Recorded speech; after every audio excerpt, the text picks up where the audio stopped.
तो चलिए आज हम लोग बात करने वाले हैं कक्षा 9 का साइंस चैप्टर 1 MCQ प्रश्न, और ये सभी प्रश्न आपके लिए बहुत ही महत्वपूर्ण होने वाला है अगर आप बोर्ड एग्जाम की तैयारी कर रहे हैं तो चलिए हम लोग शुरू करते हैं सभी प्रश्नों का। एक एक करके हम लोग प्रश्न देखेंगे और उसकी उत्तर की भी हम लोग बात करते जाएंगे। तो चलिए हम लोग शुरुआत करते हैं। पहला प्रश्न आपका है कि पदार्थ की सही परिभाषा क्या है। ये हम लोग का यहाँ पे 4 दिया गया है। 4 में से पदार्थ की सही परिभाषा इनमें से कौन है? क्या जो दिखता है उसे हम पदार्थ कहते हैं, या फिर जो स्थान घेरते हैं उसे पदार्थ कहते हैं, या फिर जिसका द्रव्यमान हो और साथ ही साथ वो क्या करता हो, स्थान भी घेरता हो, या फिर जो ठोस हो उसे हम पदार्थ कहते हैं। तो प्यारे बच्चों, आपका सही जवाब इसमें से क्या हो जाएगा कि जो जिसका तो साथ द्रव्यमान हो ही साथ वो क्या कर रहा हो, स्थान घेर रहा हो। कई बच्चे क्या करते हैं कि जो स्थान घेरते हैं उसे पदार्थ कहते हैं, या फिर जो दिख रहा है उसे पदार्थ कहते हैं। यह भी सही है कि जो दिखता है उसे भी हम लोग क्या कहते हैं, पदार्थ कहते हैं। जैसे आप मोबाइल को देख रहे हैं, या फिर कंप्यूटर देख रहे हैं, या आप घर देख रहे हैं, या किताब कॉपी जो भी देख रहे हैं वो भी क्या है, एक पदार्थ है। लेकिन जब इसमें से इन चारों में से आपको एक छांटना रही तो आप क्या लीजिएगा कि जिसका द्रव्यमान होता है और साथ ही साथ जो स्थान घेर रहा है उसे हम क्या कहते हैं, पदार्थ कहते हैं। ठीक ना। चलिए फिर हम लोग अगला प्रश्न देखते हैं। अगला प्रश्न आपका है कि निम्न में से कौन पदार्थ है। इसमें से कौन पदार्थ है? प्रेम, ध्वनि, हवा या फिर प्रकाश। इसमें से कौन एक पदार्थ है? देखिए, प्रेम तो कभी पदार्थ हो ही नहीं सकता, ध्वनि पदार्थ नहीं है, प्रकाश भी पदार्थ नहीं हो सकता है। तो इसका सही जवाब क्या हो जाएगा बच्चों कि हवा क्या है, एक पदार्थ है। हवा का देखिए द्रव्यमान भी होता है और साथ ही साथ ये क्या करता है, आयतन भी घेरता है। इसलिए इसका आपका सही जवाब क्या हो जाएगा, हवा हो जाएगा। फिर हम लोग अगला प्रश्न देखते हैं बच्चों। अगला प्रश्न है कि पदार्थ के कण होते हैं, पदार्थ के कण कैसे होते हैं? क्या पदार्थ के कण स्थिर होते हैं, गतिहीन होते हैं, गतिशील होते हैं, या फिर मृत होते हैं? तो प्यारे बच्चों, पदार्थ के कण कैसे होते हैं, गतिशील होते हैं। पदार्थ के कण हमेशा गतिज अवस्था में होते हैं, वो गति करते रहते हैं। ठीक ना। देखिए, आप लोग जो भी देख रहे हैं साथ साथ में आप लोग क्या कीजिए, कॉपी कलम ले लीजिए, ताकि आप उत्तर आप साथ साथ में आप लिखते जाइए। मतलब लिखते नहीं जाना है, आप क्या कीजिए कि प्रश्न देखिए और आप अपने से अंदाज़ा लगाइए कि ये चारों में से आपका सही कौन सा होगा, ताकि आपको पता चलेगा कि आप कितने सवालों के सही जवाब दे पा रहे हैं। ठीक ना। चलिए फिर हम लोग अगला प्रश्न देखते हैं। अगला प्रश्न आपका है कि पदार्थ के कणों के बीच में क्या होता है। ठीक ना। पदार्थ के कणों के बीच में क्या पाया जाता है? पदार्थ के कणों के बीच में क्या होता है? क्या कुछ नहीं होता है, रिक्त स्थान होता है, ठोस भाग, या फिर ऊर्जा? तो प्यारे बच्चों कि पदार्थ, जब भी कोई भी पदार्थ कणों से मिलकर बना होता है और दो कणों के बीच में क्या होता है, रिक्त स्थान पाया जाता है। ठीक ना। दो कणों के बीच में क्या होता है बच्चों, रिक्त स्थान होता है। तो आपका सही जवाब क्या हो जाएगा, रिक्त स्थान होगा। ठीक ना। देखिए फिर हम लोग अगले प्रश्न पे चलते हैं। आपका अगला प्रश्न है कि पदार्थ के कणों के बीच में आकर्षण बल होता है। पदार्थ के कणों के बीच आकर्षण बल कैसा होता है? नहीं होता है, या फिर कभी कभी होता है, हमेशा होता है, या फिर केवल ठोस में होता है? तो बच्चों, पदार्थ के कणों के बीच में आकर्षण बल क्या होता है, हमेशा होता है। हमेशा पदार्थ के कण एक दूसरे को अपनी तरफ क्या करते हैं, आकर्षित करते हैं। अपनी तरफ पदार्थ के कण एक दूसरे को खींचते हैं। तो आपका सही जवाब क्या हो जाएगा कि पदार्थ के कणों के बीच में हमेशा आकर्षण बल होता है। ठीक ना। चलिए फिर हम लोग अगला प्रश्न पे चलते हैं। आपका अगला प्रश्न है कि सबसे अधिक आकर्षण बल किस में होता है? सबसे ज़्यादा आकर्षण बल किस में होता है? क्या गैस में होता है, द्रव, ठोस, या फिर प्लाज्मा? इसमें से सबसे अधिक आकर्षण बल किस में होता है? देखिए, गैस के कण क्या होते हैं, जैसे मान लीजिए एक हम लोग इस प्रकार से एक बर्तन लेते हैं। हम लोग बर्तन में देखेंगे गैस के कण क्या होते हैं, दूर दूर होते हैं। ठीक ना। आप पढ़े भी होंगे कि गैस के कण क्या होते हैं, दूर दूर में होते हैं। वहीं अगर हम बात करें कि द्रव का, आप जैसे पानी का कण देखते हैं, पानी का कण क्या होता है, सामने सामने होता है। जैसे अगर हम लोग बात करें, अगर हाथ पैर चलाना हो गया तो हम लोग देखते हैं कि कोई भी लकड़ी के इस पार से उस पार हम हाथ को नहीं चला सकते, लेकिन पानी पे हम चला सकते हैं, और हवा में तो हम लोग ऐसे भी हम लोग गति कर पा रहे हैं। तो यानी कि हमें क्या पता चल रहा है कि पदार्थ में जो वायु के कणों के बीच में गति अवस्था, मतलब गति जो होता है वो ज़्यादा होता है। यानी कि पदार्थ के, यानी कि जो हवा है या फिर गैस है वहाँ पे पदार्थ के कणों के बीच में आकर्षण बल कम होता है। इसके कण क्या होते हैं, एक दूसरे से दूर दूर होते हैं। वही अगर हम बात करें द्रव का, ठीक है ना, वही अगर हम बात करें द्रव का तो इसके कणों के बीच आकर्षण बल थोड़ा गैस की तुलना में ज़्यादा होता है और इसके कण थोड़ा सामने सामने होते हैं। वहीं अगर बात करें ठोस का तो ठोस के कण के बीच में आकर्षण बल ज़्यादा होता है। इसलिए आपका सही जवाब क्या हो जाएगा, ऑप्शन नंबर सी, कि सबसे अधिक आकर्षण बल किस में होता है, तो ठोस में होता है। ठीक ना, चलिए फिर अगला प्रश्न देखते हैं हम लोग। अगला प्रश्न आपका है कि पदार्थ की कितनी अवस्थाएं मुख्य रूप से पढ़ी जाती है। ठीक ना, पदार्थ के कितने, 2, 3, 4 या फिर 5। हम लोग पदार्थ के कितने अवस्थाओं के बारे में पढ़ते हैं बच्चों, 3 अवस्थाओं में। कौन कौन सा अवस्था, ठोस अवस्था, द्रव अवस्था और गैस अवस्था। ठीक ना, हम लोग 3 अवस्था पढ़ते हैं, ठोस, द्रव और गैस। ये तीनों अवस्था के बारे में हम लोग बात करते हैं। ठीक ना, यही 3 अवस्था हम लोग पढ़ाई करते हैं। तो पदार्थ की कितनी अवस्थाएं मुख्य रूप से होती है, 3 अवस्थाएं होती है। ठीक ना, चलिए फिर हम लोग अगला प्रश्न देखते हैं। अगला प्रश्न आपका है कि ठोस का आकार होता है, ठोस का आकार कैसा होता है। क्या ठोस का आकार अनिश्चित होता है, निश्चित होता है, बदलता है या फिर शून्य रहता है। तो ठोस का आकार कैसा होता है बच्चों, निश्चित होता है। ठीक ना, जैसे आपका मोबाइल आज तक क्या बदला है क्या, मोबाइल कभी आज जो मोबाइल आपका सीधा है कभी ऐसे मुड़ गया है क्या, नहीं मुड़ता है।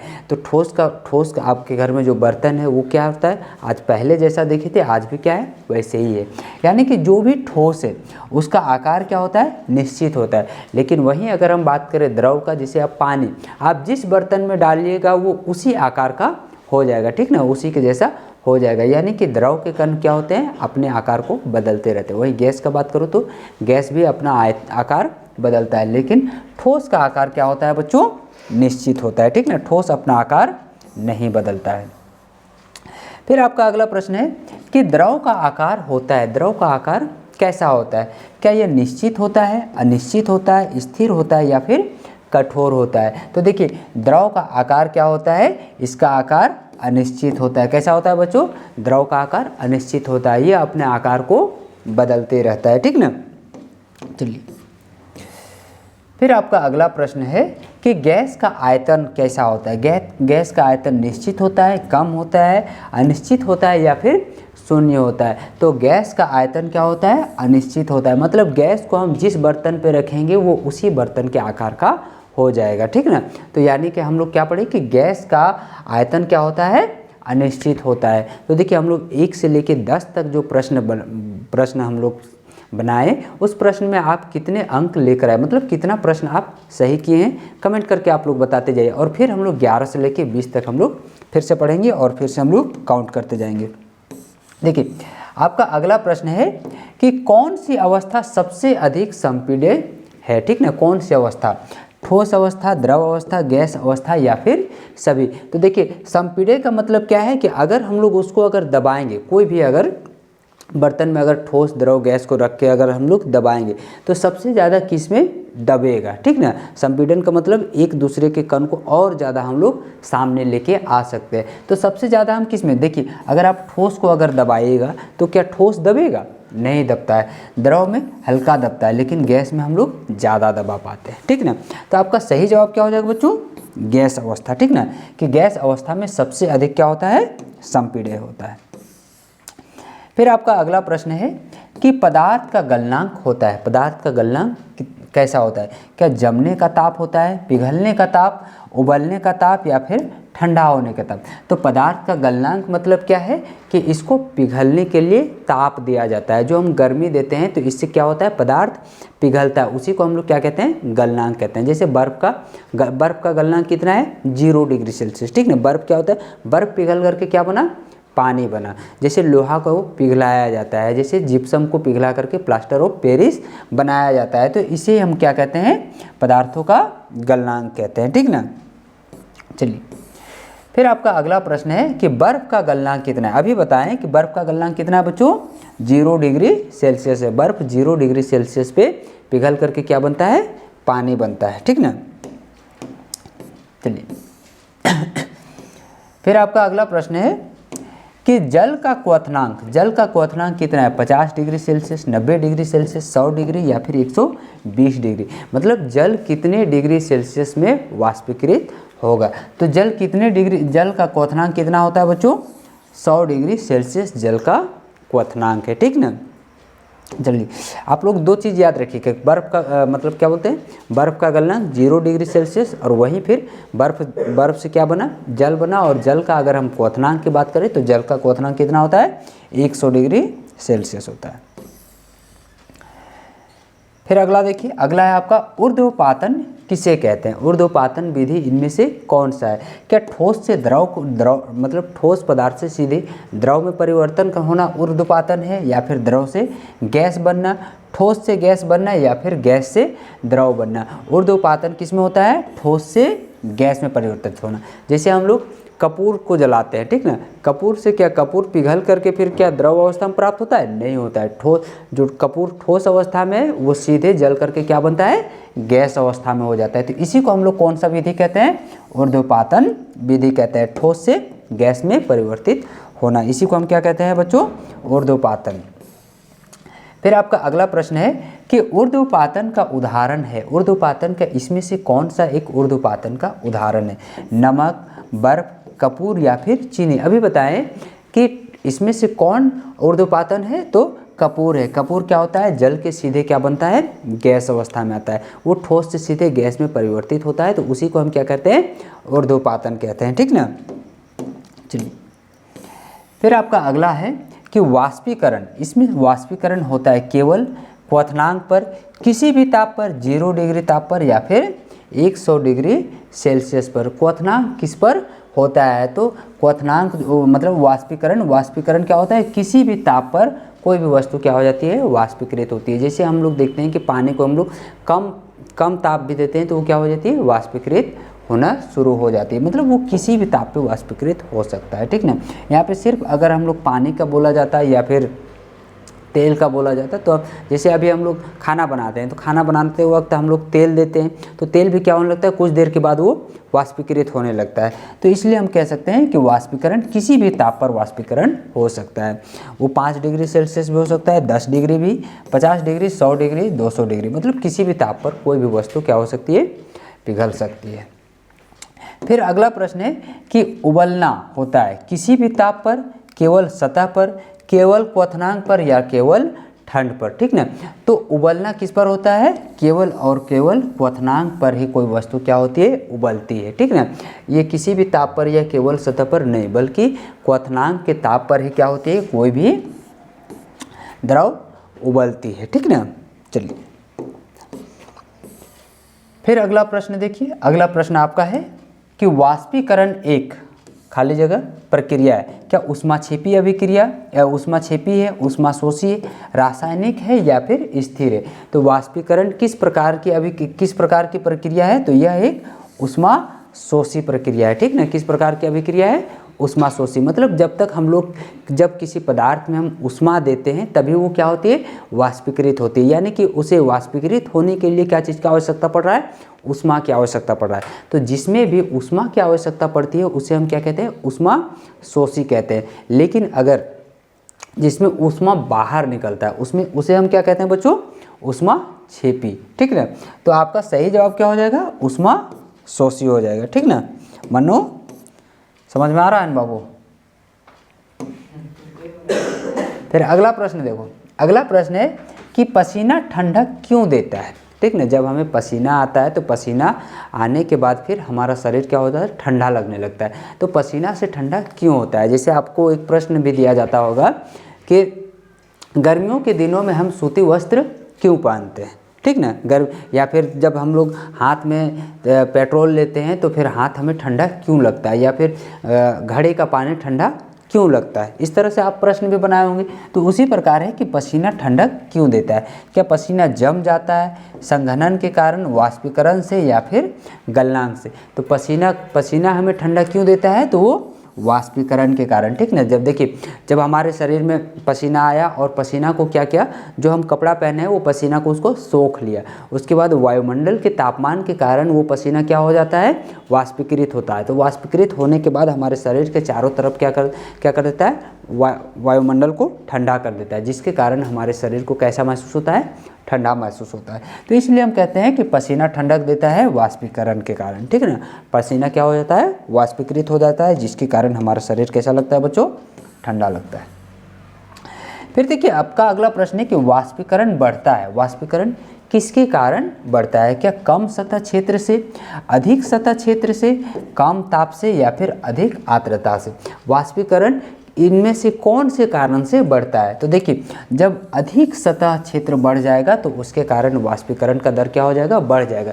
जैसे आप देखते होंगे कि आप जब चाय पीते हैं तो चाय जब आप कप में लेते हैं या फिर जब आप प्लेट में लेते हैं, तो कप की अपेक्षा प्लेट में हम चाय जल्दी पी पाते हैं। क्यों पी पाते हैं? क्योंकि कप का सतही क्षेत्र क्या होता है, कम होता है। देखिए, आप इस प्रकार से एक कप लिए या फिर गिलास लिए तो उसका सतही क्षेत्र, देखिए ये वाला सतही क्षेत्र क्या है, कम है। वहीं है जब हम प्लेट लेते हैं तो प्लेट इस प्रकार की रहती है, ठीक ना, तो इसका सतही क्षेत्र क्या है, ज़्यादा होता है, तो जिसके कारण ये वाष्पीकृत भी क्या होता है, जल्दी हो जाता है। जैसे अगर हम कपड़ा गांठते हैं, कपड़ा हम लोग सूखने के लिए हम लोग देते हैं, तो कपड़ा को जितना ज़्यादा फैला के देते हैं कपड़ा उतना जल्दी क्या हो जाता है, सूख जाता है। लेकिन अगर कपड़ा को अगर एक जगह मोड़ करके अगर हम रख देंगे तो कपड़ा जल्दी सूखेगा क्या? आपका जवाब आएगा नहीं सूखेगा। ऐसा क्यों होता है? क्योंकि जब हम मोड़ के रखते हैं तो उसका सतही क्षेत्र क्या होता है, कम होता है, लेकिन जब उसे हम फैला करके टांगते हैं तो उसका सतही क्षेत्रफल ज़्यादा होता है, जिसके कारण से उसका वाष्पीकरण दर बढ़ जाता है। चलिए, फिर आपका अगला है कि वाष्पीकरण पर तापमान का प्रभाव होता है। वाष्पीकरण पर तापमान का प्रभाव नहीं होता है, थोड़ा होता है, अधिक होता है या फिर अनिश्चित तौर पे होता है। तो देखिए, वाष्पीकरण के लिए हमें किस चीज़ की आवश्यकता पड़ती है, तापमान की आवश्यकता पड़ती है। यानी कि जितना अधिक तापमान होगा उतना ज़्यादा वाष्पीकरण दर क्या होगा, ज़्यादा होगा। जैसे आप गर्मियों के दिनों में देखते होंगे, आप कपड़ा टांगे हैं तो क्या हो जाता है, जल्दी वो सूख जाता है। लेकिन वहीं ठंडे के दिन की बात करें या फिर बरसात का सीजन में बात करें तो कपड़ा जल्दी नहीं सूखता है। क्यों नहीं सूखता है? क्योंकि उस समय तापमान कम होता है। ठंडा के सीजन में तापमान, आप अभी ठंडा के सीजन में आप देखते होंगे कि जैसे सुबह आप कपड़ा साफ करके आप टांगे हैं, शाम तक में वो कपड़ा नहीं सूखा। लेकिन गर्मी के सीजन में देखते हैं कि कपड़ा साफ करके टांगे, नहाते नहाते कपड़ा क्या हो जाता है, सूख जाता है। क्यों? क्योंकि उस समय तापमान क्या होता है बाबू, ज़्यादा होता है, और अभी तापमान क्या है, कम है, ठीक ना। चलिए, फिर आपका अगला प्रश्न है कि हवा की गति बढ़ाने से वाष्पीकरण घटता है, रुक जाता है, बढ़ता है या फिर बदलाव नहीं होता है। जब हम हवा की गति को बढ़ा देते हैं तो वाष्पीकरण का दर भी क्या हो जाता है, बढ़ता है। आप लोग क्या करते होंगे कि जैसे स्कूल ड्रेस आप साफ़ किए और नहीं सूखा तो हम लोग क्या करते हैं, पंखा के सामने ला करके उसको टांग देते हैं। तो पंखा क्या कर देता है, पंखा हवा दे रहा है, तो हवा के कारण क्या होता है, वाष्पीकरण का गति बढ़ जाता है, जिसके कारण कपड़ा क्या होता है, जल्दी सूख जाता है।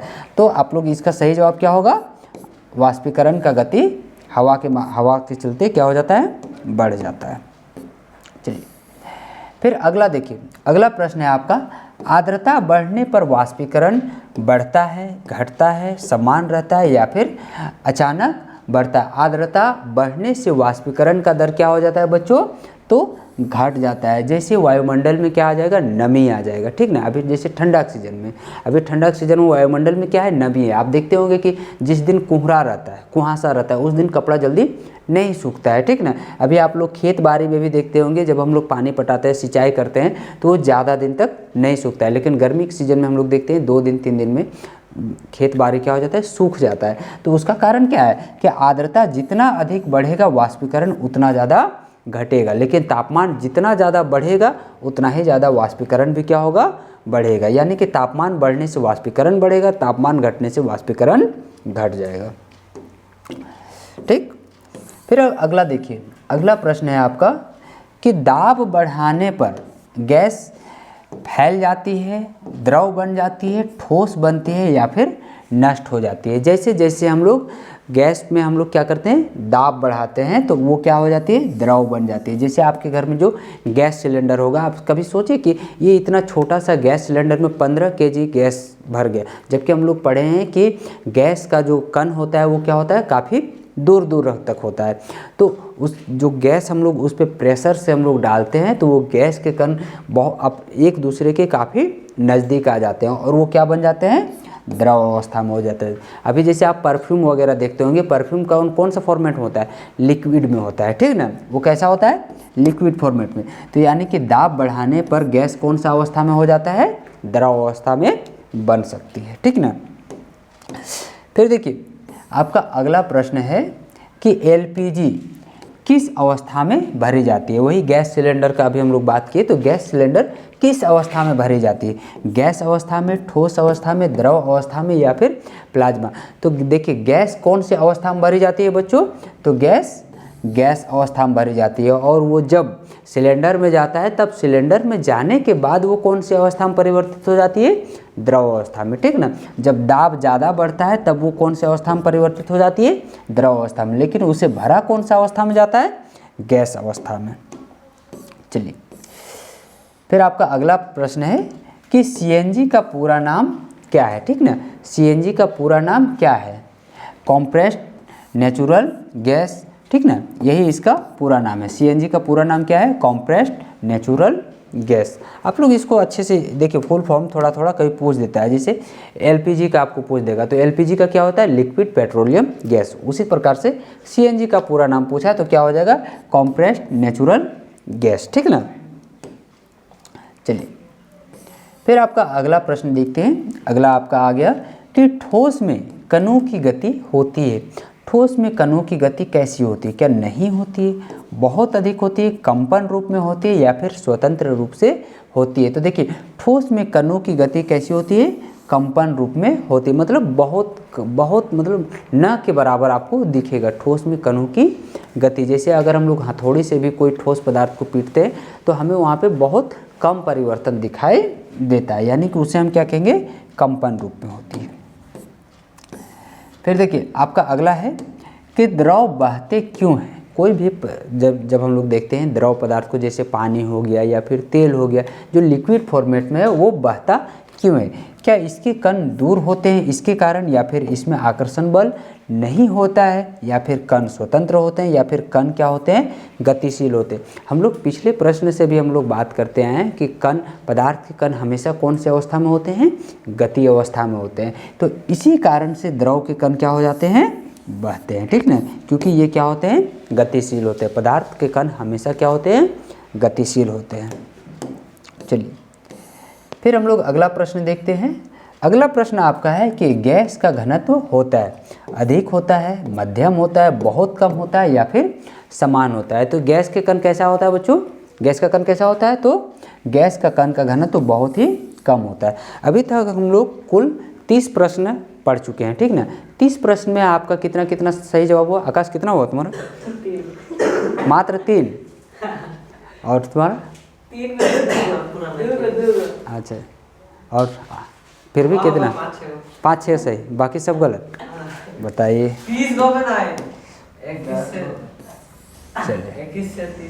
चलिए फिर अगला प्रश्न देखते हैं।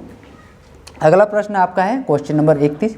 ठोस पदार्थ का आयतन होता है, ठोस पदार्थ का आयतन कैसा होता है, अनिश्चित होता है, निश्चित होता है, बदलता रहता है या फिर बहुत ही कम होता है। तो ठोस पदार्थ का आयतन क्या होता है, निश्चित होता है, ठीक ना। ठोस पदार्थ का आयतन कैसा होता है बच्चों, निश्चित होता है, ठीक ना। आप लोग भी इसी प्रकार से आप लोग आंसर आप लोग मारते जाए, तब नहीं ना आपको पता चलेगा कि आप साल भर से जो तैयारी की है वो आपकी तैयारी कितनी हो रही है, ठीक ना। देखिए आपका 1 महीना के बाद आपका परीक्षा आने वाला है बच्चों, तो अगर आप तैयारी ढंग से नहीं कीजिएगा तो आपका नंबर भी क्या आएगा, बहुत कम आएगा।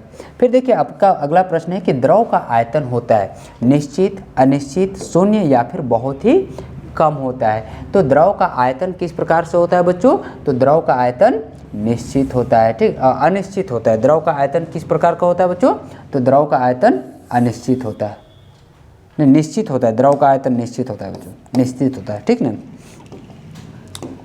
इसका आकार बदलते रहता है, आकार अनिश्चित होता है लेकिन इसका आयतन क्या होता है, निश्चित होता है। फिर आपका अगला प्रश्न है कि गैस का आकार और आयतन कैसा होता है। गैस का आकार दोनों ही निश्चित होता है, आकार निश्चित होता है और आयतन अनिश्चित होता है, या फिर दोनों अनिश्चित होता है, या फिर शून्य होता है। तो देखिए गैस का ना ही कोई आकार होता है, मतलब इसका ना तो आकार निश्चित है और ना ही आयतन निश्चित है। तो आपका इसका सही जवाब क्या हो जाएगा बच्चों कि ये दोनों ही इसका क्या होता है, अनिश्चित होता है। गैस का न ही आकार निश्चित होता है और न ही आयतन निश्चित होता है, ठीक ना। चलिए आप लोग कमेंट बताते जाइएगा ताकि आपको हमको भी पता चले कि आपको जो हम पढ़ा पा रहे हैं या फिर जो समझा पा रहे हैं वो सही से समझा पा रहे हैं या फिर नहीं पा रहे हैं, क्या फिर और धीरे धीरे या फिर और ज़्यादा उदाहरण के माध्यम से आपको समझाएं, या फिर इतना ही ठीक है। देखिए फिर हम लोग अगला प्रश्न देखते हैं। अगला प्रश्न आपका है कि पदार्थ के कणों की गति बढ़ती है ताप के घटाने पर, दाब घटाने पर, ताप बढ़ाने पर, या फिर आर्द्रता बढ़ाने पर। कोई भी पदार्थ के कणों के बीच में गति कब बढ़ती है, तो ताप को बढ़ाने पर उसकी गति क्या हो जाती है, बढ़ जाती है। जैसे अभी ठंडा के सीज़न में भी हम लोग देखते हैं कि जब कोई पदार्थ को जब हम लोग गर्म करते हैं तो वो क्या हो जाता है, पिघलता है, या फिर वो क्या होता है, फैल जाता है, ठीक ना। वो क्या होता है, फैलता है। तो हम क्या कह सकते हैं कि पदार्थ के कणों की गति ताप बढ़ाने पर क्या हो जाती है, बढ़ती है, और ताप घटाने पर उस पदार्थ के कणों की बीच की दूरी क्या हो जाती है, घट जाती है, ठीक ना। चलिए फिर अगला प्रश्न देखिए। अगला प्रश्न आपका है कि ठोस से द्रव में परिवर्तन क्या कहलाता है, जमना, संघनन, गलन, या फिर ऊर्ध्वपातन। ठोस से किस में बदल रहा है बच्चों, तो द्रव में बदल रहा है। ठोस से द्रव में बदलना को हम लोग क्या कहते हैं, गलनांक कहते हैं, ठीक ना। और वहीं अगर बात करें द्रव से ठोस में बदलना तो इसको क्या कहेंगे, जमना कहेंगे, ठीक ना। और अगर गैस से द्रव में बदल रहा है तो उसको हम क्या कहेंगे, संघनन कहेंगे, ठीक ना। चलिए फिर अगला प्रश्न फिर वही पूछा कि द्रव से ठोस में परिवर्तित होना, इसे हम क्या कहेंगे, गलना कहेंगे, जमना कहेंगे, वाष्पीकरण कहेंगे, या फिर उबलना कहेंगे। तो किससे बोल रहा है, द्रव से ठोस में परिवर्तन होना, इसको हम क्या कहेंगे, जमना कहेंगे, ठीक ना। द्रव से किस में बदल गया बच्चों, ठोस में बदल गया, ठीक ना, तो इसे हम कहेंगे जमना।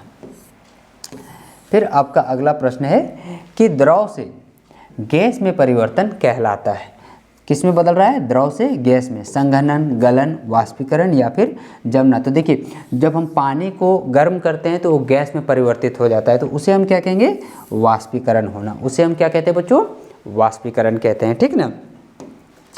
फिर चलिए प्रश्न संख्या 38 बोला है कि गैस से द्रव में परिवर्तन कहलाता है, उबलना, वाष्पीकरण, संघनन, या फिर गलना। किसमें बोला है, गैस से द्रव में।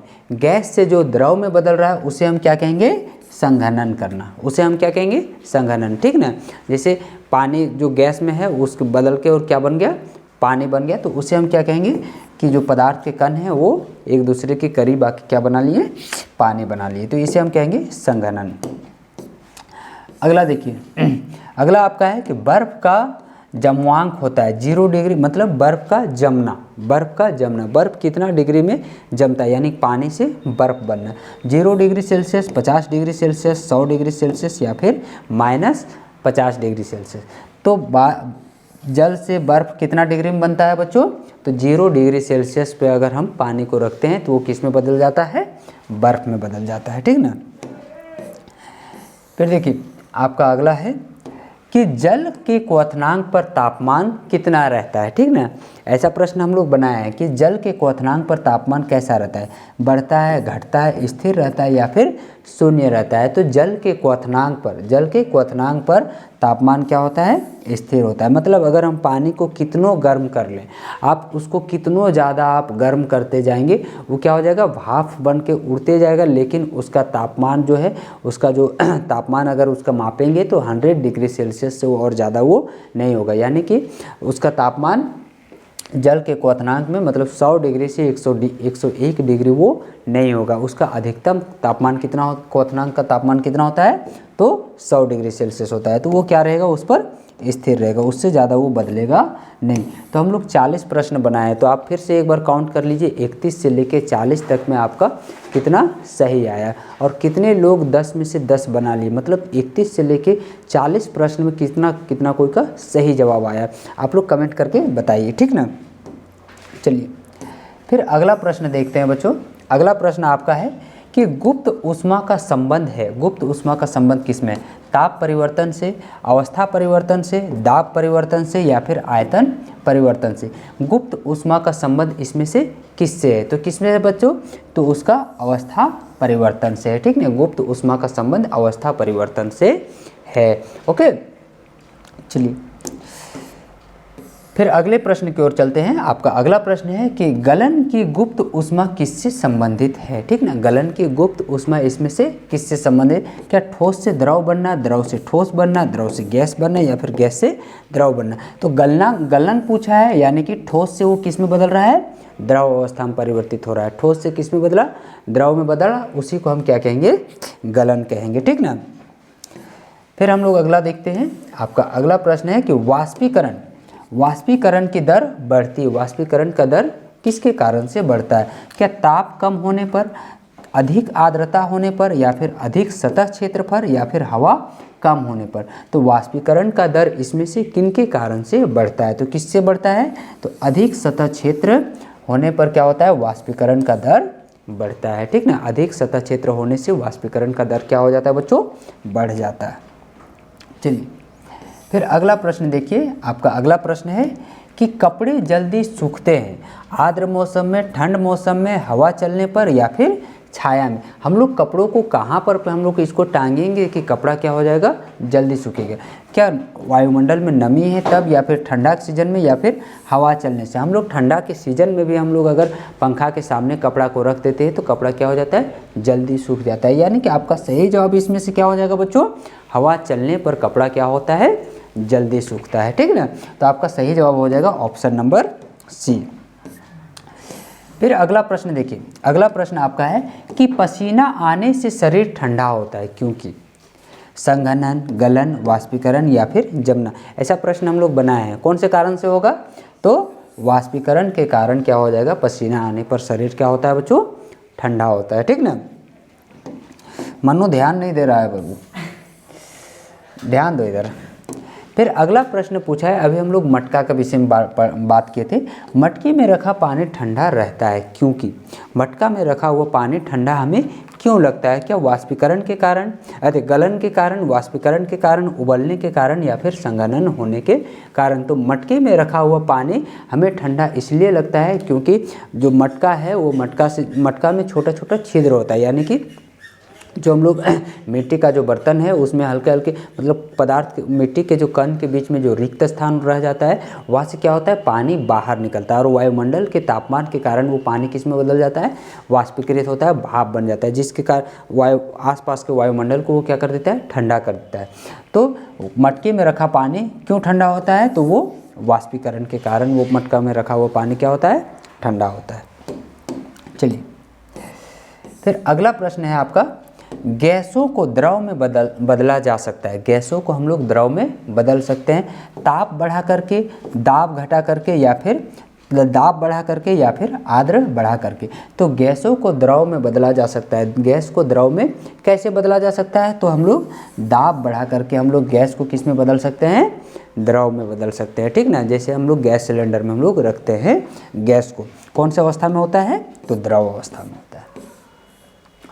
फिर अगला प्रश्न है आपका कि गैसों की संपीड्यता होती है, मतलब गैसों की संपीड़न बहुत कम होता है, नहीं होता है, बहुत अधिक होता है या फिर समान रहता है, ठीक ना।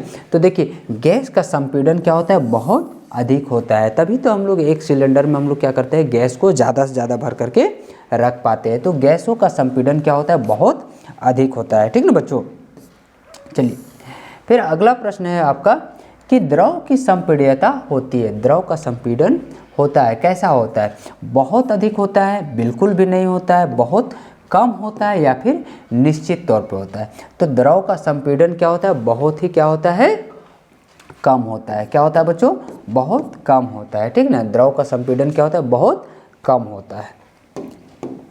वहीं अगर हम बात करें ठोस का तो लगभग न के बराबर होता है, ठीक ना। फिर अगला आपका 50वां प्रश्न है। 50 प्रश्न देखिए कि ठोस का संपीड़न होता है, बहुत अधिक होता है, बहुत कम होता है, अधिक होता है या फिर निश्चित होता है। तो ठोस का संपीड़न क्या होता है बच्चों, बहुत ही कम होता है। बहुत कम मात्रा में ठोस को हम लोग क्या कर सकते हैं, उसको दबा सकते हैं। तो अभी तक हम लोग क्या किए, 41 से लेकर 50 तक हम लोग प्रश्न बनाए।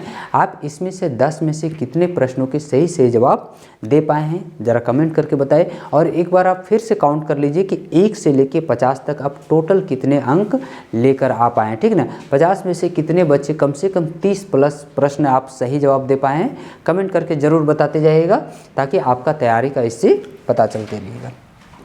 चलिए फिर अगला प्रश्न देखिए। अगला प्रश्न आपका है कि पदार्थ के कणों के बीच में आकर्षण बल सबसे कम होता है, ठीक ना। पदार्थ के कणों के बीच में आकर्षण बल सबसे कम होता है, ठोस में, द्रव में, गैस में या फिर सभी में समान रूप से रहता है। तो आकर्षण बल पूछा है, तो आकर्षण बल सबसे कम किस में होता है बच्चों, गैस में होता है। गैस के कण एक दूसरे को अपनी तरफ कम आकर्षित करते हैं। वहीं अगर हम बात करें ठोस का या फिर द्रव का, तो उसके बीच में आकर्षण बल बहुत ज़्यादा होता है, ठीक ना। तो पदार्थ के कणों के बीच में आकर्षण बल सबसे कम किस में होता है, तो गैस में होता है, और सबसे अधिक किस में होता है, तो ठोस में होता है। इसलिए हम लोग ठोस को आसानी से तोड़ भी नहीं पाते हैं। फिर प्रश्न पूछा कौन सा पदार्थ आसानी से बहता है, ठीक ना। इसमें से कौन सा पदार्थ आसानी से क्या हो जाता है, बहता है, ठोस, द्रव, गैस या फिर बी और सी दोनों, ठीक ना। इसमें से कौन सही होगा। तो देखिए द्रव भी आसानी से बह जाता है और गैस भी क्या होता है, आसानी से बहता है। इसलिए आपका सही जवाब क्या हो जाएगा, बी और सी दोनों। तो कौन सा पदार्थ आसानी से बहता है, तो ठोस भी बहता है और ठोस नहीं, गैस और द्रव, ये दोनों ही पदार्थ आसानी से क्या हो जाते हैं, बहते हैं।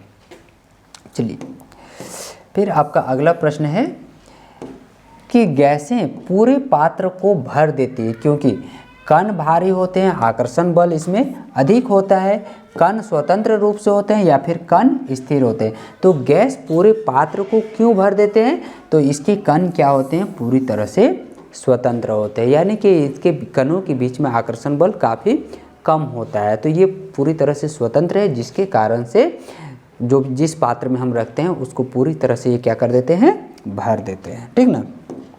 चलिए फिर अगला देखिए। अगला प्रश्न आपको पूछा है कि पदार्थ की अवस्था निर्भर करती है, पदार्थ की अवस्था किस बात पर निर्भर करती है, क्या उसके ताप पर, दाब पर, दोनों पर या फिर किसी पर भी नहीं। तो पदार्थ के कण किस चीज़ पर निर्भर करते हैं, तो ताप और दाब दोनों पर ही निर्भर करते हैं। तो आपका इसका सही जवाब क्या हो जाएगा बच्चों, तो दोनों पर, ठीक ना। ताप और दाब दोनों पर ये निर्भर करते हैं।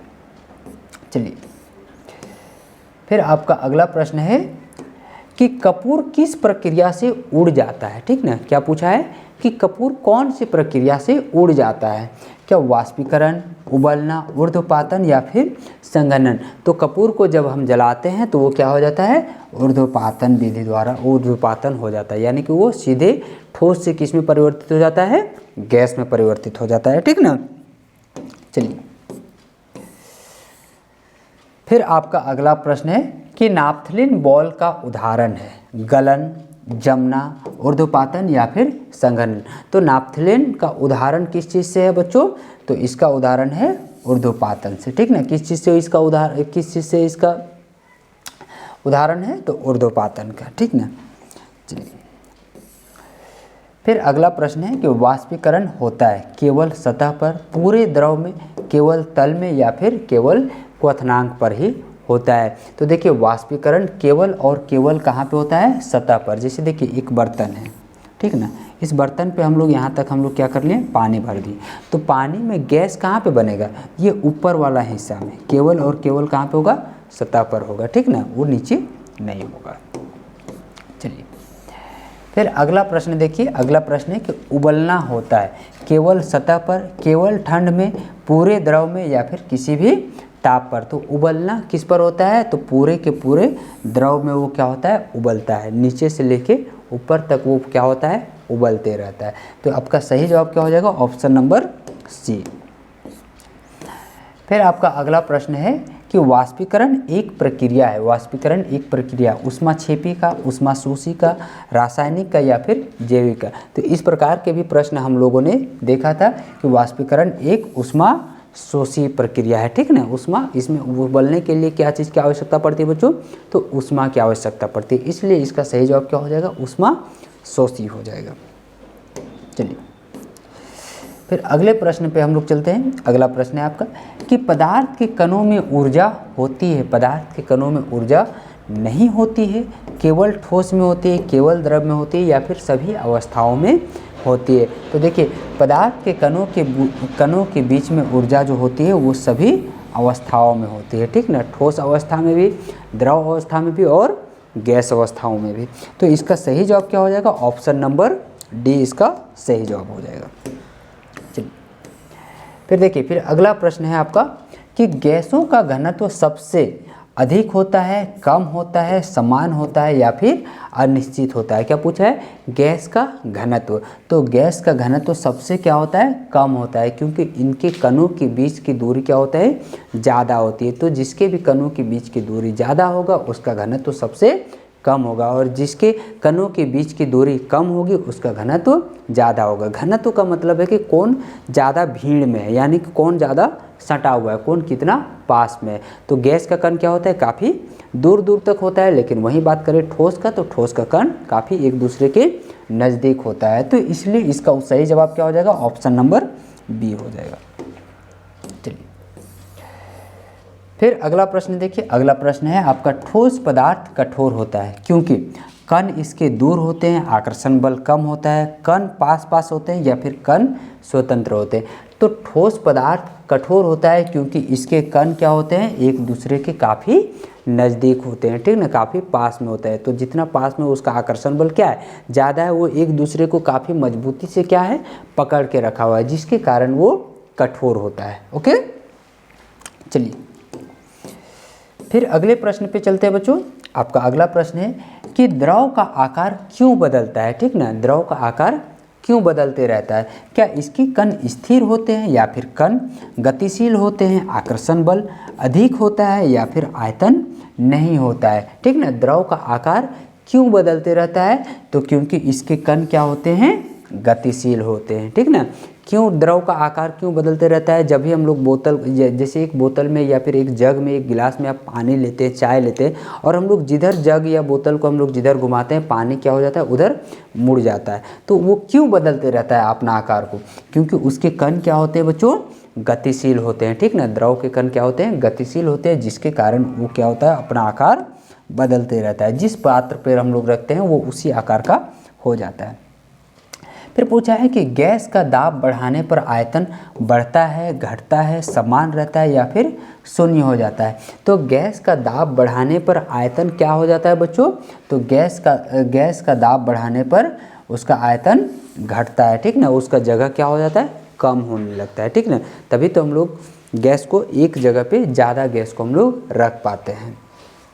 चलिए फिर आपका अगला प्रश्न है कि पदार्थ के कणों का प्रमाण है गंध का फैलना, प्रकाश, ध्वनि, या फिर ताप। पदार्थ के कणों का प्रमाण इसमें से कौन है? तो पदार्थ के कणों का प्रमाण क्या है? गंध का फैलना। जैसे हम लोग जैसे देखिए, आप जैसे दूसरे के घर में, अड़ोस पड़ोस के घर में अगर कुछ खाना बन रहा है, तो कुछ खाना बन रहा है उसका सेंट देखिएगा आप दूर दूर तक जाता है। या फिर जब हम लोग अगरबत्ती जलाते हैं तो अगरबत्ती का सेंट क्या होता है? दूर तक जाता है। क्यों?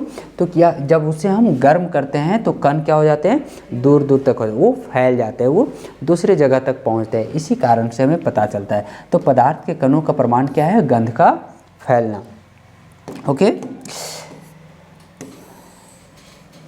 फिर अगला सवाल है आपका, अगर इत्र एक कोने में छिड़का जाए तो गेंद फैलती है क्योंकि संघनन के चलते, विसरण के चलते, जमना के चलते, या फिर गलन के चलते। तो देखिए, इत्र को जब हम एक कोने, कमरे के एक कोने मारते दूसरे कोने तक फैल जाता है। कौन से गति के कारण? विसरण गति के कारण। वो हवा में मिल के वो क्या हो जाता है? पूरे वायुमंडल में वो फैल जाता है, मतलब आसपास में वो फैल जाता है, जिसके कारण वो जहाँ तक फैला वहाँ तक हमें इत्र का सुगंधित हो जाता है ना, जो भी है। फिर अगला सवाल आपका है कि विसरण सबसे तेज होता है ठोस में, द्रव में, गैस में, या फिर सभी में समान रूप से होता है, ठीक ना। तो देखिए, विसरण कहाँ पे सबसे ज़्यादा होता है? तो गैस में सबसे ज़्यादा होता है, मतलब आसानी से वो फैल जाता है। तो इसका आपका सही जवाब क्या हो जाएगा? ऑप्शन नंबर सी।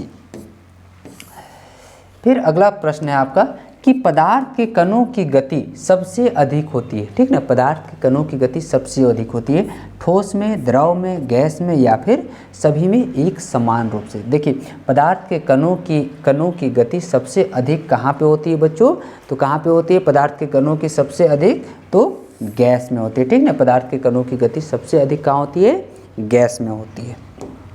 ओके, फिर अगला प्रश्न है कि दाब कम करने पर गैस सिकुड़ता है, फैलता है, जमता है या फिर द्रव बन जाता है। तो जब हम दाब को कम करते हैं, गैस में हम लोग जब दाब को कम करते हैं तो वो क्या हो जाता है, फैल जाता है। गैस क्या हो जाती है, जैसे ही हम लोग सिलेंडर को हम लोग खोलते हैं फिर गैस आसानी से निकल करके और क्या हो जाता है, वायुमंडल में वो फैल जाता है। तो गैस के कण का, गैस में अगर हम दाब कम करते हैं तो इसके कण क्या हो जाते हैं, फैल जाते हैं। फिर आपका अगला प्रश्न है कि ताप बढ़ाने पर द्रव जमता है, ठोस बन जाता है, गैस बन सकता है या फिर नष्ट हो जाता है। तो जब हम द्रव पे हम लोग ताप बढ़ाते हैं, ठीक ना, तापमान बढ़ा देते हैं तो वो किस में बदल जाता है, वो गैस बन सकता है, ठीक ना। ठोस पदार्थ पे जब हम लोग तापमान को बढ़ा देते हैं तो वो क्या किस में परिवर्तित हो सकता है, वो गैस में परिवर्तित हो सकता है। तो टोटल हम लोग 70 प्रश्न देखें। अभी आप 51 से लेके फिर से 70 तक आप काउंट करके देख लीजिए कि आप कितने प्रश्नों के सही जवाब दे पाते हैं। इन 20 प्रश्नों में से कम आपका 15 प्रश्न तो आपका सही होना चाहिए। और कितने ऐसे बच्चे हैं जो 20 में 20 आप सही उत्तर दे पाएँ, कमेंट करके ज़रूर बताइएगा। फिर अगला प्रश्न है आपका कि अवस्था परिवर्तन में ताप क्यों स्थिर रहता है, ठीक ना। अवस्था परिवर्तन होने के कारण ताप क्यों स्थिर रहता है, क्या इससे ऊर्जा नष्ट हो जाती है, ऊर्जा अवस्था बदलने लगती है या फिर ऊर्जा बनती है या फिर ताप बढ़ नहीं सकता है, इसके कारण से हमें स्थिर दिखाई देता है। तो देखिए इसका सही जवाब क्या हो जाएगा कि अवस्था परिवर्तन में ताप स्थिर होता है क्योंकि ऊर्जा अवस्था बदलने लगती है, ठीक ना। आपका सही जवाब क्या हो जाएगा, ऑप्शन नंबर बी सही जवाब हो जाएगा। चलिए फिर अगला प्रश्न देखिए। अगला प्रश्न आपका है कि पदार्थ के कणों के बीच में आकर्षण बल निर्भर करता है। पदार्थ के कणों के बीच में आकर्षण बल किस बात पर निर्भर करता है, उसके आकार पर, दूरी पर, रंग पर या फिर गंध पर। तो पदार्थ के कणों के बीच का आकर्षण बल किस बात पर निर्भर करता है बच्चों, तो उसकी दूरी पर, ठीक ना, कि पदार्थ के कण एक दूसरे से कितने ज़्यादा पास है, कितने ज़्यादा दूर है, तभी तो उस पर आकर्षण बल उसी पर निर्भर करेगा, ठीक ना। अगला देखिए, अगला आपका प्रश्न है कि सबसे अधिक रिक्त स्थान किस में होता है, ठोस, द्रव, गैस, ठीक है ना। तो सबसे अधिक रिक्त स्थान किस में होता है बच्चों, गैस में होता है, ठीक ना। सबसे अधिक रिक्त स्थान इसमें से किस में पाया जाता है, तो गैस में। और सबसे कम अगर पूछे तो ठोस में, ठीक ना। सबसे कम अगर रिक्त स्थान पूछा जाए तो किस में होता है, ठोस में। लेकिन अगर सबसे अधिक रिक्त स्थान का बात करें तो किस में होता है, गैस में होता है। चलिए फिर अगला प्रश्न देखिए, द्रव का घनत्व ठोस से अधिक होता है, गैस से कम होता है, ठोस से कम और गैस से ज़्यादा होता है या फिर सभी में समान रहता है। प्रश्न को आप एक बार फिर समझिए, क्या पूछा है कि द्रव का घनत्व ठोस से अधिक होता है या फिर गैस से कम होता है या फिर ठोस से कम और गैस से अधिक होता है। तो क्या होता है बच्चों, तो देखिए द्रव का घनत्व ठोस से कम होता है और गैस से क्या होता है बच्चों, अधिक होता है। ऑप्शन नंबर सी आपका क्या हो जाएगा, सही जवाब हो जाएगा। फिर अगला प्रश्न देखिए। अगला प्रश्न पूछा है कि पदार्थ के कण क्यों एक दूसरे को आकर्षित करते हैं। पदार्थ के कण क्या कारण से एक दूसरे को अपनी तरफ आकर्षित करते हैं, ऊर्जा के कारण, बल के कारण, गति के कारण या फिर ताप के कारण, ठीक ना। तो पदार्थ के कण एक दूसरे को आकर्षित करते हैं गति के कारण, ठीक ना। वो पदार्थ के कण हमेशा क्या करते रहते हैं, गति करते हैं, ठीक ना। तो जिसके कारण वो अपने आप एक दूसरे को क्या करते हैं, आकर्षित करते हैं। फिर अगला प्रश्न है कि ठोस में विसरण नहीं होता है या फिर बहुत ही धीमा होता है, बहुत तेज होता है या फिर समान होता है। ठोस में विसरण क्या कारण से होता है बच्चों, तो ठोस में विसरण क्या होता है, बहुत ही धीमा होता है। ठोस में विसरण क्या होता है, बहुत धीमा होता है। वहीं अगर बात करें गैस में, तो गैस में क्या होता है, बहुत ज़्यादा तेज हो जाता है, ठीक ना। फिर अगला प्रश्न पूछा है कि द्रव का बहना दर्शाता है कठोरता को, तरलता को, संपीड़ितता को या फिर घनत्व को। तो द्रव का बहना क्या दर्शाता है कि वो तरल है, ठीक ना। वो कौन से अवस्था में, वो तरल अवस्था में है, ठीक ना। फिर अगला प्रश्न पूछा है कि पदार्थ के कणों की गति बढ़ाने का सबसे आसान तरीका क्या है? दाब बढ़ाना, ताप बढ़ाना, आयतन या फिर द्रव्यमान। तो देखिए, पदार्थ के कणों की गति को बढ़ाने का सबसे अच्छा उपाय क्या है? ताप को बढ़ा देंगे तो पदार्थ के कणों के बीच की गति क्या हो जाएगी? बढ़ जाएगी, ठीक ना। वो दूर होते जाएगी। इसे आसानी से बढ़ाया जा सकता है तो ताप को बढ़ाने से। फिर अगला प्रश्न पूछा है कि पानी को गर्म करने पर पहले क्या होगा? क्या वो उबलेगा, वाष्पीकरण होगा, जमेगा या फिर उसका संघनन होगा? तो देखिए, पानी को गर्म करने पर सबसे पहले वो क्या हो जाएगा? वाष्पीकरण होना उसका शुरू हो जाएगा, ठीक ना। पहले वाष्पीकृत होगा तब जाके वो क्या होगा? उबलेगा। सबसे पहले क्या होता है? जब हम लोग पानी को गर्म करते हैं तो पहले आप देखते होंगे हल्का हल्का भाप आने लगता है, इसके बाद वो क्या होता है? उबलता है। तो इसका सही जवाब क्या हो जाएगा? वाष्पीकरण। चलिए, फिर अगला प्रश्न है कि ठोस यानी कि कार्बन डाइऑक्साइड को हम लोग क्या कहते हैं? बर्फ कहते हैं, शुष्क बर्फ कहते हैं या फिर नम बर्फ कहते हैं या फिर कार्बन बर्फ कहते हैं? तो ठोस CO2 को हम लोग क्या कहते हैं बच्चों? शुष्क बर्फ कहते हैं। ठोस कार्बन डाइऑक्साइड को हम लोग क्या कहते हैं बच्चों? शुष्क बर्फ कहते हैं, ठीक ना। चलिए, फिर इसी प्रकार से अगला प्रश्न देखिए। अगला प्रश्न आपका है कि शुष्क बर्फ किस प्रक्रिया से गैस बनती है? गलन से, जमना से, ऊर्ध्वपातन या फिर वाष्पीकरण? तो देखिए, जो शुष्क बर्फ है वो कौन सी विधि से गैस बनता है? तो वो ऊर्ध्वपातन विधि से, ठीक ना। वो सीधे ठोस से किस में परिवर्तित हो जाता है? गैस में परिवर्तित हो जाता है, ठीक ना। अगर वो ठोस से पहले द्रव में परिवर्तित हो जाएगा तो उसे हम क्या कहेंगे? गलना कहते हैं, ठीक ना। तो ये क्या हो जाएगा? ऊर्ध्वपातन हो जाएगा, ठीक ना। चलिए, फिर आपका अगला प्रश्न है कि पदार्थ का ताप बढ़ाने पर कण धीमे हो जाते हैं, रुक जाते हैं, तेज गति करते हैं या फिर नष्ट हो जाते हैं? तो जब हम किसी पदार्थ में ताप को बढ़ाते हैं तो उसकी गति क्या हो जाती है? तेज हो जाती है। तो सब सही जवाब क्या हो जाएगा? C। चलिए, इसी प्रकार से अगला प्रश्न है कि ठोस में कणों की अवस्था होती है। ठोस में कणों की अवस्था कैसी होती है? अनियमित होती है, बहुत दूर होती है, सघन होती है या फिर बिखरी हुई होती है? तो ठोस में कणों की अवस्था कैसी होती है बच्चों? तो यह सघन होती है, ठीक ना। मतलब काफ़ी एक दूसरे के नज़दीक होता है। तो ठोस में कणों की अवस्था काफ़ी सघन होती है, मतलब काफ़ी नज़दीक होता है। फिर अगला प्रश्न देखिए। अगला प्रश्न आपका है कि गैसों का फैलना कहलाता है। गैसों का फैलना क्या कहलाता है? विसरण, संघनन, गलन या फिर जमना? तो गैसों का फैलना क्या कहलाता है बच्चों? तो गैसों का फैलना क्या कहलाता है? विसरण कहलाता है। क्या कहलाता है? विसरण। गैस क्या हो गया? वायुमंडल में पूरी तरह से फैल गया, यानी कि वो क्या हो गया? विसरित हो गया, ठीक है। तो उसे हम क्या कहेंगे बच्चों? विसरण कहेंगे। गैसों का फैलना क्या कहलाता है बच्चों? विसरण कहलाता है, ठीक ना। चलिए, फिर अगला प्रश्न देखिए। आपका अगला प्रश्न है कि पदार्थ की अवस्था बदलने में क्या बदलता है, ठीक ना। प्रश्न क्या पूछा है? पदार्थ की अवस्था बदलने में क्या बदलता है? क्या इसके कण बदलते हैं, रासायनिक बदलता है, भौतिक अवस्था परिवर्तित होता है या फिर पदार्थ बदलता है? तो देखिए, पदार्थ की अवस्था बदलते हैं तो इसकी क्या होती है? भौतिक अवस्था क्या हो जाती है? परिवर्तित होती है, ठीक ना। इसकी भौतिक अवस्था परिवर्तित हो जाती है। फिर अगला प्रश्न पूछा है कि वाष्पीकरण की दर कम होती है। वाष्पीकरण की दर कब कम होती है? तेज हवा में, कम सतह क्षेत्र में, अधिक तापमान पे या फिर शुष्क हवा में? तो यहाँ पे क्या पूछा है? वाष्पीकरण दर बढ़ना नहीं पूछा है, वाष्पीकरण दर कम होगा। तो वाष्पीकरण दर कम होगा जब उसका सतह क्षेत्र को हम लोग क्या कर देंगे? कम कर देंगे। तो जितना ज़्यादा उसका सतह क्षेत्र कम होगा उतना ज़्यादा वाष्पीकरण दर क्या हो जाएगा? उसका कम हो जाएगा। सतह क्षेत्र को बढ़ाने से वाष्पीकरण दर क्या हो जाता है? बढ़ जाता है।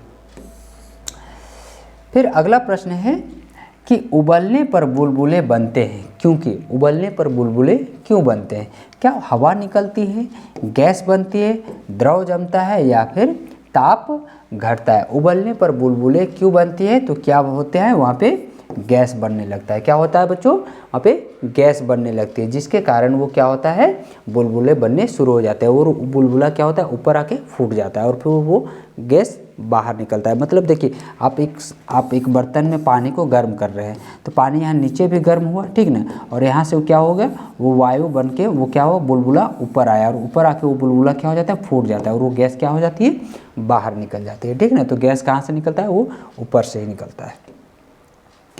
चलिए, फिर अगला प्रश्न है आपका कि दाब बढ़ाने पर पदार्थ की अवस्था बदल सकती है, नहीं बदलती है, नष्ट हो जाती है या फिर स्थिर रहती है। जब हम दाब बढ़ाते हैं तो दाब बढ़ाने से पदार्थ की अवस्था क्या हो सकती है, बदल सकती है, ठीक ना।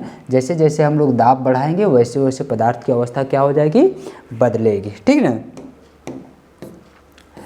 फिर अगला प्रश्न देखिए, अगला प्रश्न आपका है कि गैसों को सिलेंडर में भरा जाता है क्योंकि वे ठोस होते हैं, संपीड़ित होते हैं, भारी होते हैं या फिर ठंडी होते हैं। तो गैस को हम लोग आसानी से सिलेंडर में भर पाते हैं क्योंकि उसका संपीड़न होता है, मतलब गैस के कण को आसानी से एक दूसरे के नज़दीक लाया जा सकता है, इसलिए उसे हम आसानी से सिलेंडर में भर सकते हैं। तो आपका सही जवाब क्या हो जाएगा, ऑप्शन नंबर बी इसका सही जवाब होगा। चलिए, इसी प्रकार से अगला प्रश्न आपका है कि ठोस पदार्थ क्यों नहीं बहते, ठीक ना। हम देखते हैं कि द्रव बहता है और गैस भी क्या होता है, बहता है। तो इसी प्रकार से ठोस क्यों नहीं बहता है, उसका क्या कारण है। तो क्या इसके कण एक दूसरे से दूर होते हैं या फिर इसका आकर्षण बल कम होता है या फिर कण क्या होते हैं, स्थिर होते हैं या फिर आकर्षण बल अधिक होता है। तो ठोस पदार्थ क्यों नहीं बहते हैं बच्चों, तो ठोस पदार्थ इसलिए नहीं बहता है क्योंकि इसका आकर्षण बल क्या होता है, अधिक होता है, यानी कि एक दूसरे को वो खींच के यानी कि पकड़ के रखता है, जिसके कारण यह नहीं बहता है, ठीक ना। चलिए, फिर अगला प्रश्न देखिए, अगला प्रश्न है कि द्रव का आयतन निश्चित रहता है क्योंकि द्रव का आयतन निश्चित होता है क्योंकि कण पास पास में होते हैं, कण काफ़ी दूर होते हैं या फिर कण स्वतंत्र होते हैं या फिर आकर्षण नहीं होता है, ठीक ना। तो द्रव का आयतन निश्चित रहता है क्योंकि इसके कण क्या होते हैं, काफ़ी पास में होते हैं, ठीक ना। और इससे भी ज़्यादा पास किसका रहता है, तो ठोस का रहता है, तो जिसके कारण इसका आयतन क्या होता है, स्थिर रहता है। फिर अगला प्रश्न है कि गैसों का आयतन बदलता है क्योंकि गैस का आयतन क्यों बदलता है। क्या इसके कण स्थिर होते हैं या फिर कण पास में होते हैं या फिर कण दूर दूर होते हैं या फिर आकर्षण बल इसका अधिक होता है। तो गैस का आयतन क्यों बदलता है बच्चों, तो क्योंकि इसके कण एक दूसरे के, गैस का आयतन बदलता है क्योंकि इसके कण क्या होते हैं, दूर दूर होते हैं। इसका सही जवाब क्या हो जाएगा, ऑप्शन नंबर सी। गैस के कण क्या हो जाते हैं, एक दूसरे के काफ़ी दूर दूर रहते हैं, जिसके कारण से इसका आयतन बदलते रहता है, ठीक ना। जबकि ठोस और द्रव के कण काफ़ी सामने होते हैं, इसलिए इसका आयतन नहीं बदलता है। फिर अगला प्रश्न है कि पदार्थ के कणों की गति का प्रमाण है। पदार्थ के कणों की गति का प्रमाण क्या है, उसका उबलना, विसरण, जमना या फिर संघनन।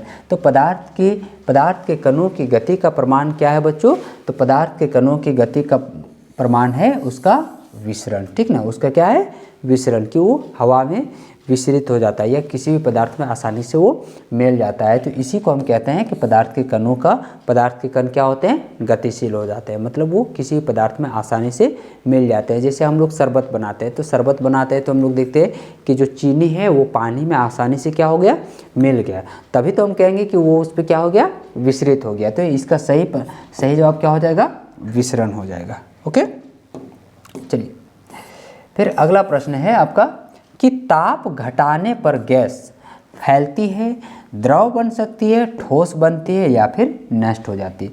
जैसे जैसे हम ताप घटाने लगते हैं तो फिर गैस क्या हो जाता है बच्चों, तो गैस द्रव में परिवर्तित हो जाता है, ठीक ना। जैसे जैसे हम लोग ताप को घटा देंगे वैसे वैसे पदार्थ द्रव से क्या हो जाएगा, मतलब गैस से किस में परिवर्तित हो जाएगा, द्रव में परिवर्तित हो जाएगा, ठीक ना। चलिए, और ताप बढ़ाने से द्रव क्या हो जाएगा, गैस में परिवर्तित हो जाएगा। फिर अगला प्रश्न है कि पदार्थ के कणों में ऊर्जा होती है यह क्या दर्शाता है, ठीक ना, कि किसी पदार्थ के कणों के बीच में ऊर्जा होती है, यह हमें क्या दर्शाता है? क्या ठोस की कठोरता को दर्शाता है, द्रव का बहना दर्शाता है, गैस का फैलना, या फिर इनमें से सभी? तो पदार्थ के कणों के बीच में ऊर्जा होती है, यह किस बात, यह इन सभी चीज़ों को दर्शाता है कि ठोस में कठोर होता है, द्रव बहता है और गैस भी क्या हो जाता है, फैलता है। तो इसका आपका सही जवाब क्या हो जाएगा? इनमें से सभी हो जाएगा, ठीक ना। चलिए फिर अगले प्रश्न की ओर चलते हैं। आपका अगला प्रश्न है कि सबसे अधिक घनत्व होता है, सबसे अधिक घनत्व किस में होता है? गैस में, द्रव का, ठोस का, या फिर सभी में समान होता है? तो क्या पूछा है? सबसे अधिक घनत्व पूछा है। तो सबसे अधिक घनत्व किसका होता है? ठोस का होता है। और सबसे कम किसका होता है? तो गैस का होता है। तो आपका सही जवाब क्या हो जाएगा बच्चों? ऑप्शन नंबर सी हो जाएगा।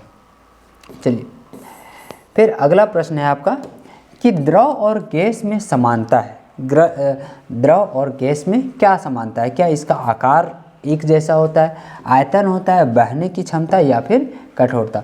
तो द्रव और गैस दोनों में एक चीज़ समान है, और वो समान क्या है? तो दोनों का आयतन क्या होता है?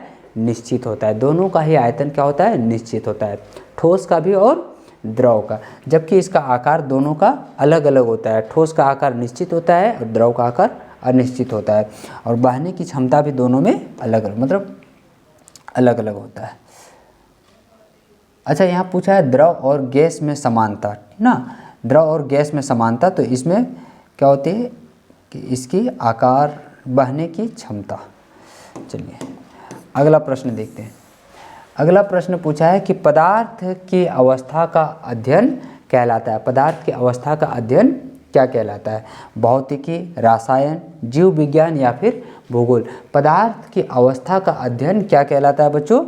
तो यह रसायन कहलाता है, ठीक ना। तो इसीलिए हम लोग क्या पढ़ते हैं? रसायन विज्ञान, यानी कि इसे हम क्या कहते हैं? केमिस्ट्री भी कहते हैं। तो आपका सही जवाब क्या हो जाएगा? रसायन हो जाएगा। फिर अगला प्रश्न देखिए। अगला प्रश्न है कि वाष्पीकरण की दर सबसे कम होती है। वाष्पीकरण का दर इसमें से सबसे कम किस में होता है? गर्म और शुष्क दिन में, ठंडे और आर्द्र दिन में, तेज हवा में, या फिर खुले स्थान में? यानी कि वाष्पीकरण सबसे कम कौन से समय पे होता है? तो ठंडे के सीजन में, ठीक ना। ठंडा और आर्द्र के दिन में वाष्पीकरण क्या होता है? सबसे कम होता है, ठीक ना बच्चों। फिर अगला प्रश्न देखिए।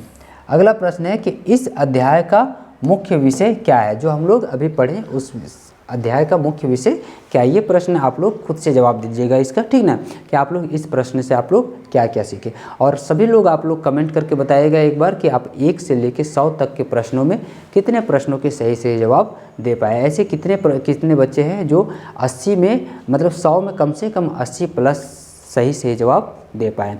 तो चलिए फिर मिलेंगे हम लोग नए वीडियो में, तब तक के लिए धन्यवाद।